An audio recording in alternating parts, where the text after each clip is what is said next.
अस्सलाम वालेकुम। खबर दोपहर में मैं आज मलिक खान यूसुफजई। सबसे पहले हेडलाइंस पर नजर डालेंगे।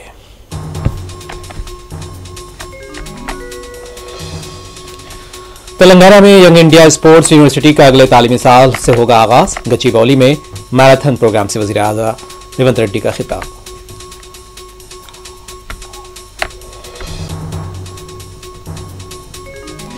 कांग्रेस पार्टी में अदम शमूलियत पर बीआरएस लीडरान के खिलाफ केसेस दर्ज करते हुए हरासा किया जा रहा है। तेलंगाना कांग्रेस पार्टी के खिलाफ हरीश राव का इल्जाम।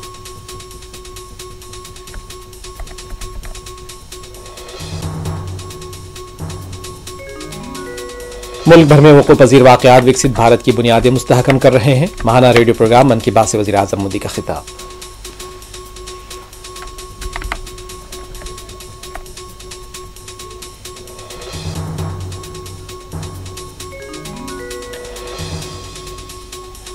बीजेपी की अकल ठिकाने पर आ गई है। बीजेपी बहुत जल्द अपने दूसरे फैसले भी वापस लेगी।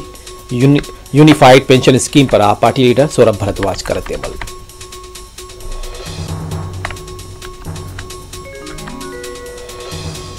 जंगबंदी मुज़ाकरात के लिए हमास का वफ्द काहिरा पहुंच गया। हमास का वफ्द इजराइल से बराह रास्त मुज़ाकरात नहीं करेगा।